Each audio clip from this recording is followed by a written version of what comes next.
Those of you laughing at Charlie Kirk's assassination, just know that the joke is on you. Believe me when I tell you. For those of you who think that he was killed by some radical liberal, you're sadly mistaken. If you would think that he was killed by some Republican, you are sadly mistaken. All right, so first of all, let's rule it out.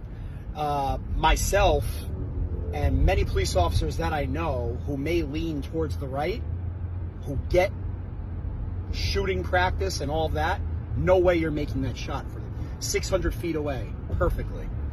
And no radical liberal who hates the Second Amendment, who hates gun control, is going to go ahead and make that shot.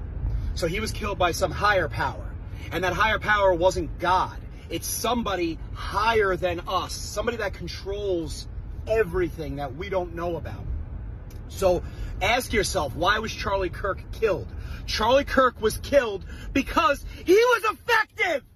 And they only kill effective people, whether you agree with their policies or not.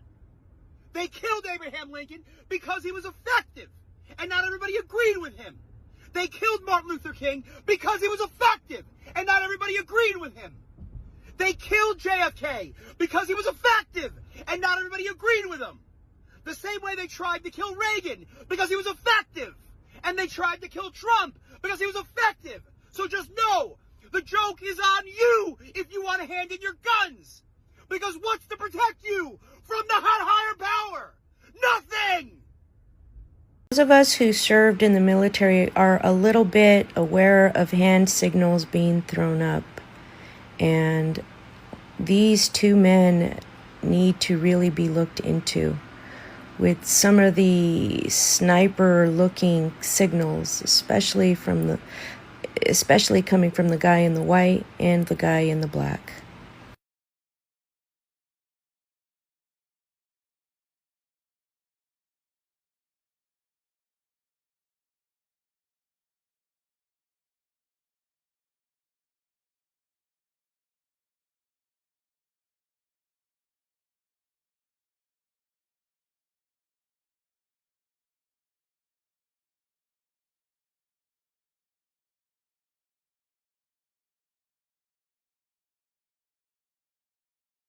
Do you know how many mass shooters there have been in America over the last 10 years? Counting or not counting gang violence? Great.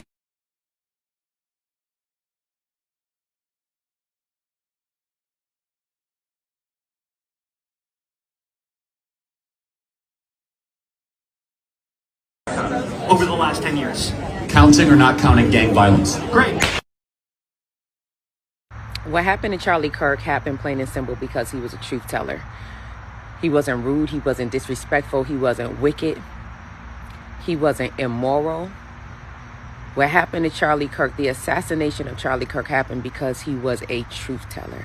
And the reason why social media has not taken that assassination video offline, the reason that they have not censored it, is because social media is run by very high-level witches and warlocks.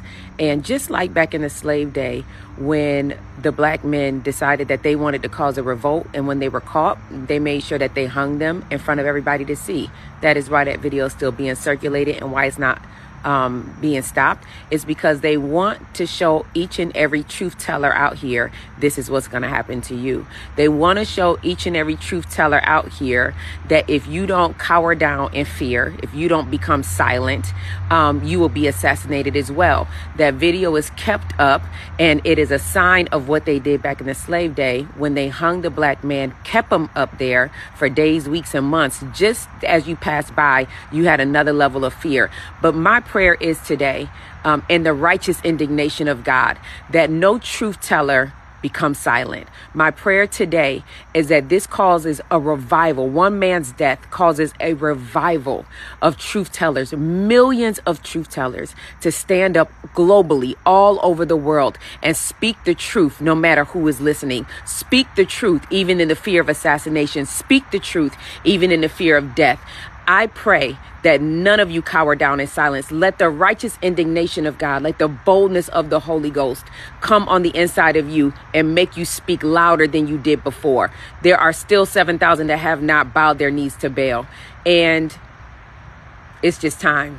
It's time for you to speak. It's time for truth tellers to speak. The world and even most of the church hates God's truth tellers. I saw somebody say in one of my comments, the church needs to wake up. Why? You hate people when they try to wake them up. You talk about them when they try to wake you up. You smear their names when they try to wake you up. This is what happens when you try to wake the church up. May those that God have assigned to wake the church up, may God's truth tellers wake up and begin to speak the truth, even if the church comes against you for doing it. And I don't care how many times you watch an assassination video, let it always be embedded in your mind, your spirit, and the cells of your body that you are forever and ever and ever covered by the Almighty God. Candace Owens, she was here when she said that you couldn't fire her from Daily Wire. For legal reasons, I will say that it's talking openly about this is kind of a problem. I'm talking about Israel. I don't want you guys to read in between. I'm talking about Israel. So let's stop making that a taboo subject because they've gone mask down. Everything they're doing is demonic. I want nothing to do with it. I will never support Israel into the future. I will say that Candace and I have obviously quite significant political disagreements. Israel struck a church in Gaza, the only Catholic church in Gaza, and they murdered 3 people and they injured a priest. We're like 3 years into them just murdering children. And that's not okay, whether those children are Christian or not. They're innocent life. I light this torch in honor of Israel, a land of heroes. I would literally rather saw off my own foot than support Israel ever again, by the way. Never supporting that demonic nation ever again. As the founder of a company that is dedicated to certain propositions, we have many people who I would not hire, and I would not hire Candace Owens today. What about free speech? My boy Andrew Schultz, he said that he said if you're not about free speech when you fire Candace, then you are just a propaganda machine for Israel. You can't have an opinion on your platform that is not pro a country that is not ours? Yeah. Wait a minute. It's crazy. Is the Daily Wire an American media platform or is it an Israeli media platform? I'm just asking. This guy's cooking. I'm just asking. If the rule is, I'm just saying, if the rule is you cannot be critical, because he has no problem being very critical of America. Yep. He's critical of the left in America. Left is half the country. You have no problem eviscerating half the country. That's the current party in power. But you can't criticize Israel as a country. That's just another country, unless you're saying, and you're clearly admitting, that the Daily Wire is an arm of the Israeli propaganda machine. Is that? Oof. Are you manipulating the religious right in America?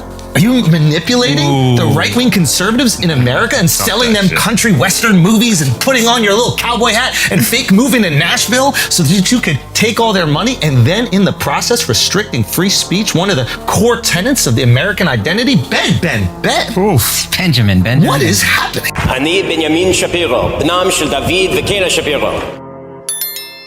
Charlie, we've pushed back against the media on COVID, on lockdowns, on Ukraine, on the border, maybe we should also ask a question. Is the media totally presenting the truth when it comes to Israel? Just a question, that maybe we shouldn't believe everything the media says, because I know I've been conditioned to ask a lot more critical questions over the last couple of years. So, Ben, some people would accuse Israel of wanting to ethnically cleanse. Some people in the Israeli government are saying, again, it's all over the place, right? You have opinions all over.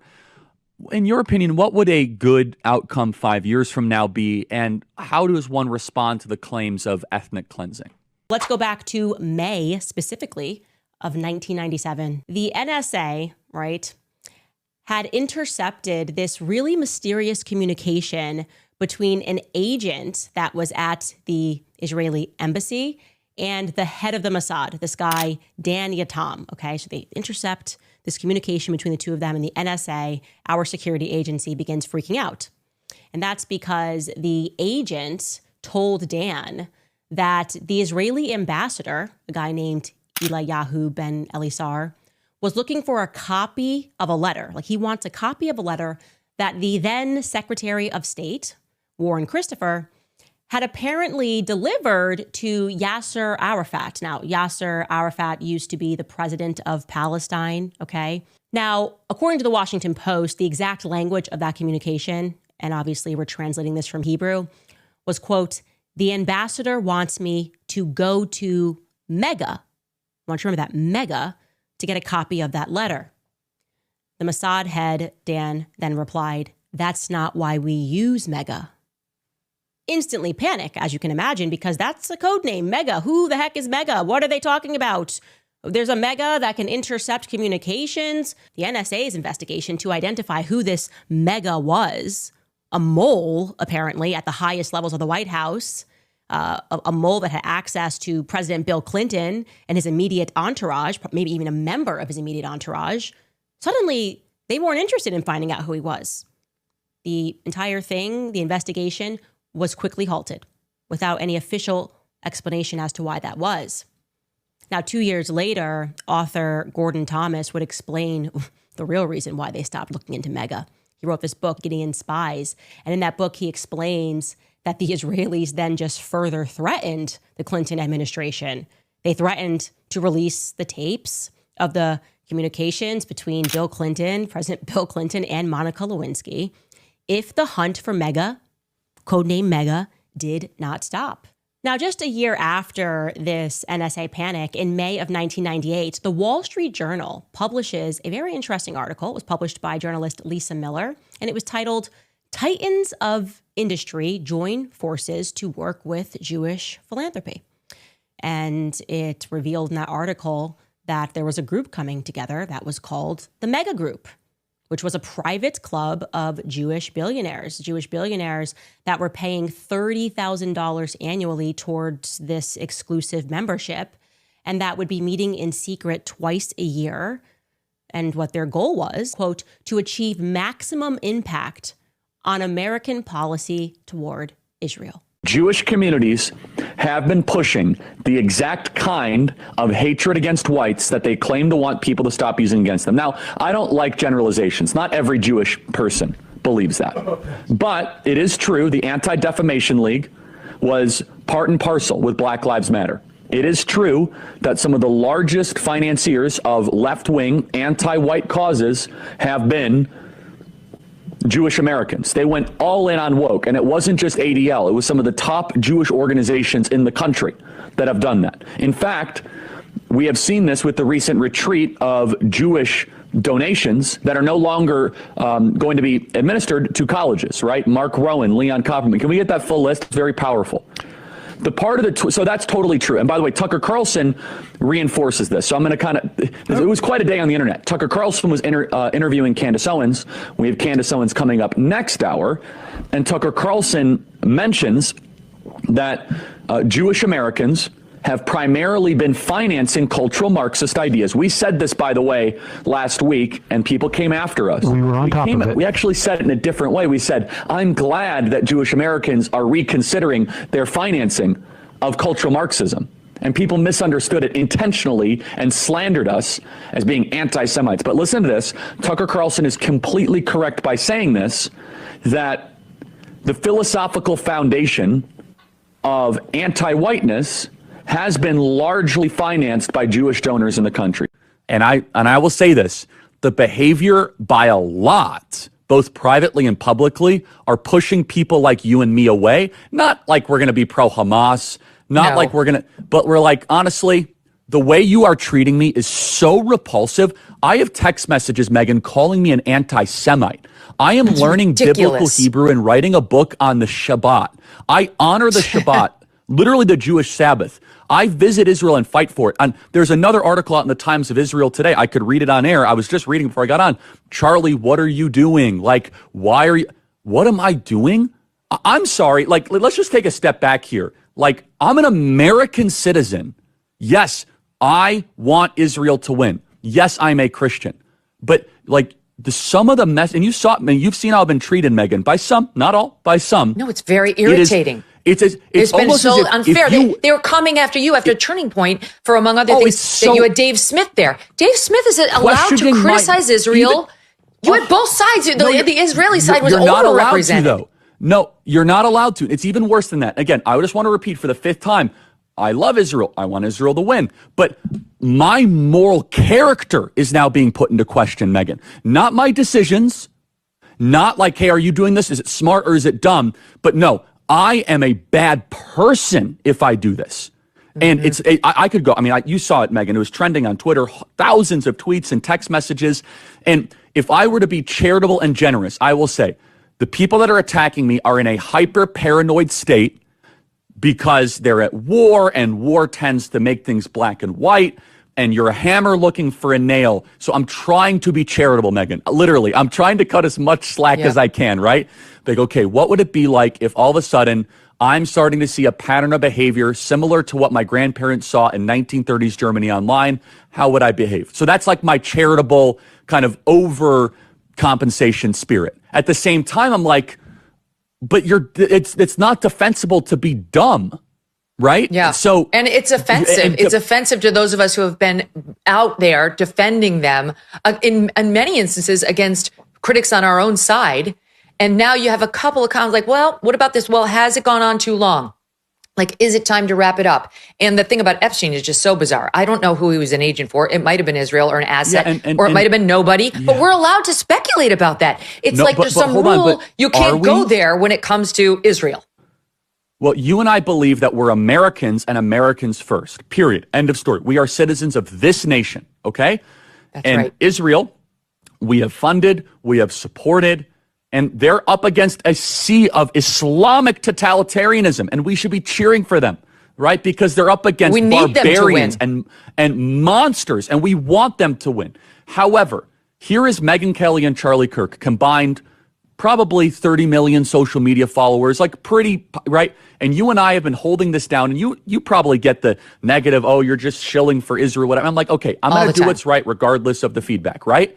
But then all of a sudden, like, I host a person that I moderate the debate of, mind you, right? And I give equal time to Josh Hammer, equal time to a pro-Israel advocate, and my moral character is being put into question. And so I think it's a hyper paranoid, like, we're just going to try to, we're going to just stamp out everything type of practice. But it goes to the point where, if, for example, if I have less ability sometimes online to criticize the Israeli government without backlash than actual Israelis do. Mm-hmm. And that's really, really weird, isn't it, Megan?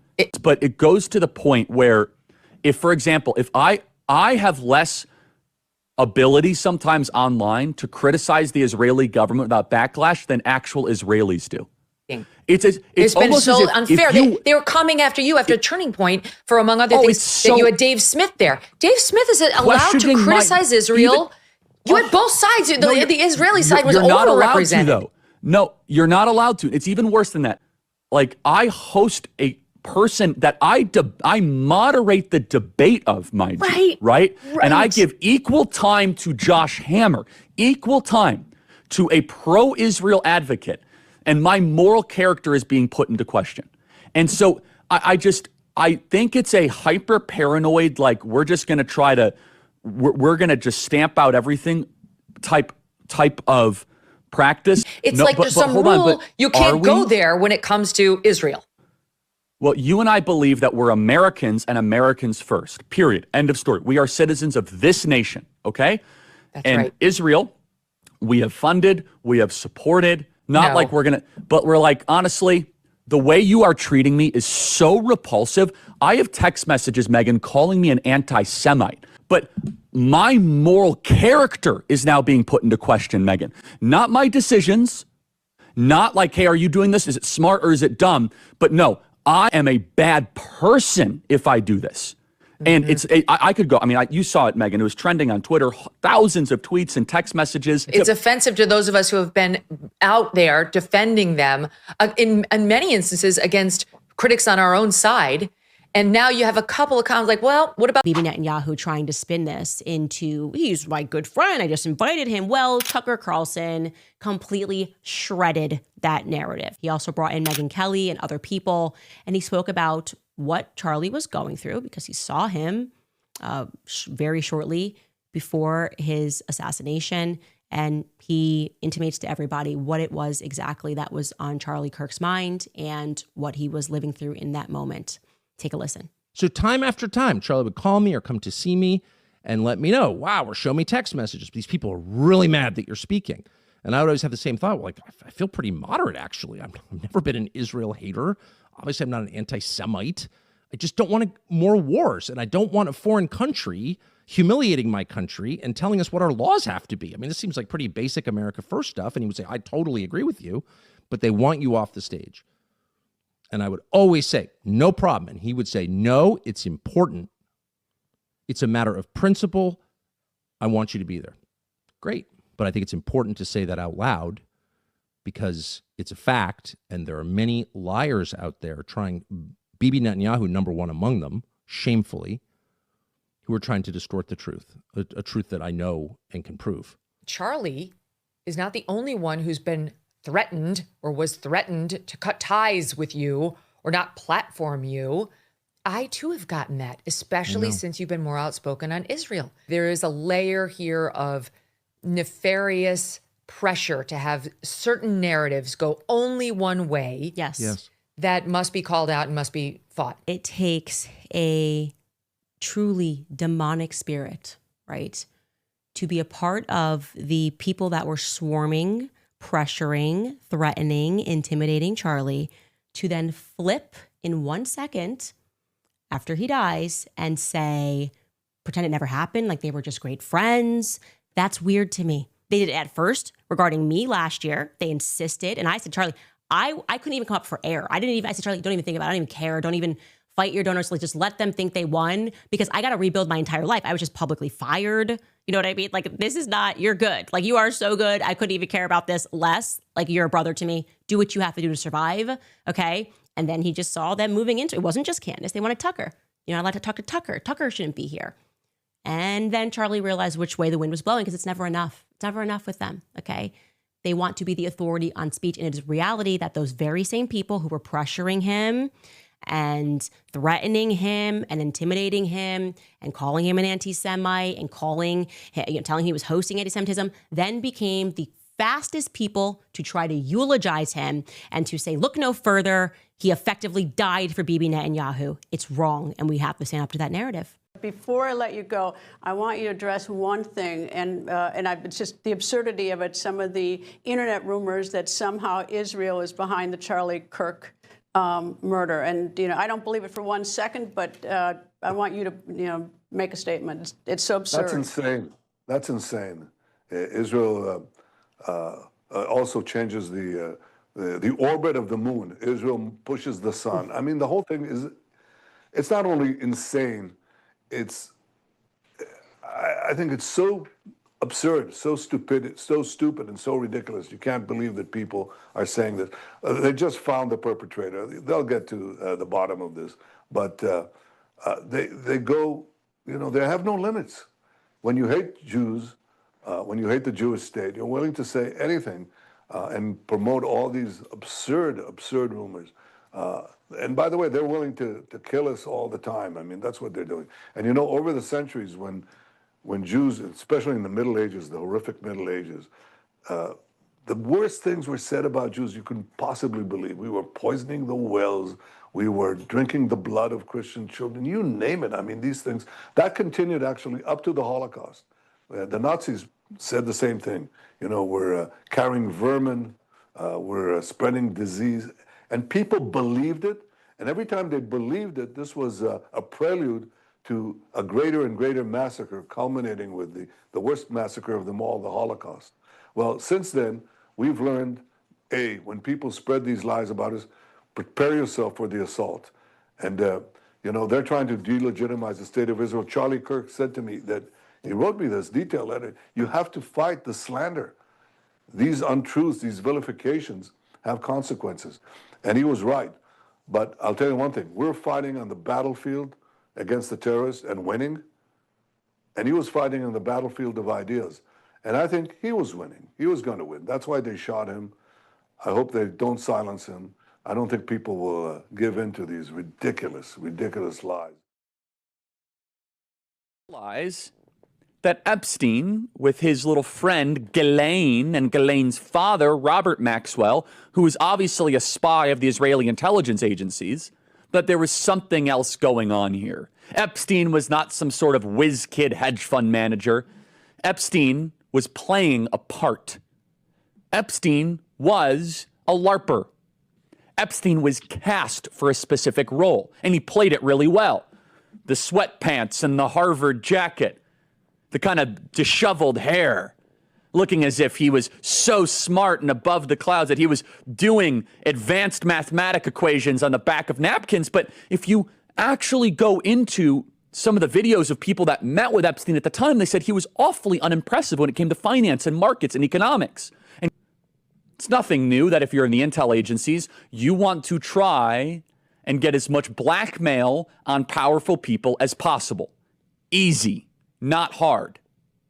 And this is no longer just speculation. First of all, the evidence that shows that Epstein was a creation of either Mossad, Israeli intelligence, American intelligence, Saudi intelligence, or maybe he was just a hired gun. Maybe he was just the guy that countries would go to and park a couple $100 million and say, hey, can you get one of the members of the royal family with a 13-year-old so we can get them to do what we want to do? Members of Congress are actively being blackmailed. The Epstein playbook is being used on a daily basis.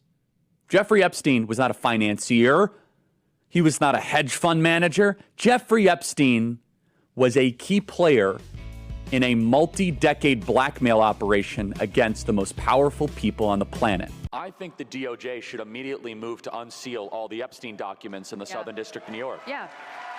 Everything. Everything except child sexual assault material. I think every file should be released to the public the same way as the JFK files. Let the American people decide. Put them out there, because if there's nothing in there, then we can see there's nothing in there. Now, we as the American people deserve to have every Epstein file released with no redactions whatsoever, period. Right. And so yesterday, I don't want to comment because a lot of these people are my friends, but they got to make it right.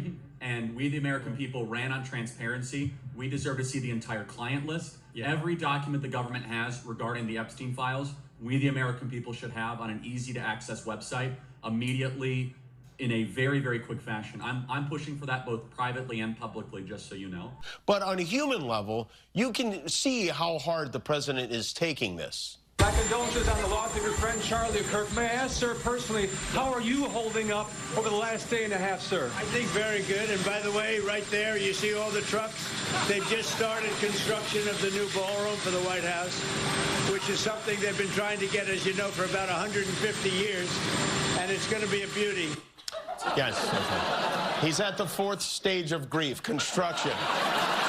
There's demolition, construction. This is not how an adult grieves the murder of someone he called a friend. This is how a 4-year-old mourns a goldfish, okay?